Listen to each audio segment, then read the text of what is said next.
हाय मित्रांनो, राम राम नमस्कार। आज आलोय आपण घोटी येथे बागलवस्ती मराठी शाळेमध्ये।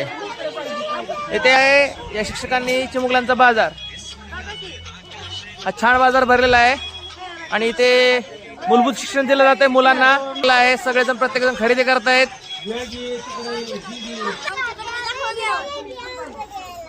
लहान लहान मुलं बघा कशी विकतायत, छान विकतायत। या शाळेमध्ये मुलांना व्यवसाय कसा करायचा याचं शिक्षण दिलं